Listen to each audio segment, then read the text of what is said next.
In today's video, I'll teach you an Instagram trick that will help you add a background to your Instagram stories and make it look much better. Now, let's get started.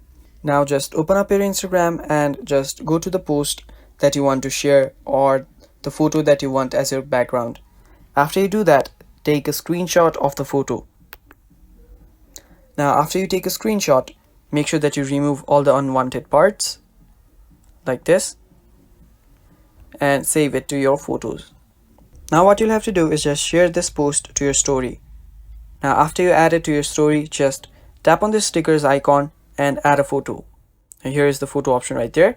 Tap on photos and select a photo. Now we'll select the photo that we just took a screenshot of and just zoom it in. Now zoom it in, and after you zoom it in, what you'll have to do is bring the post forward. Now to do that, just long press on the photo and just, as you can see the icon right there, scroll down and it will just go a layer down. And after you do that, there you see you have added a background to your story. So that is how you do it. Now just tap on your story and add the story.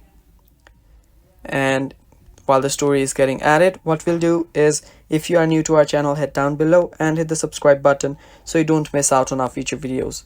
Also press the bell icon so you get notified when we release our new videos. So as you can see right here, now we have uploaded a story with a really good background. So that is basically how you do it, guys. Thank you for watching. Stay tuned for more videos and bye bye.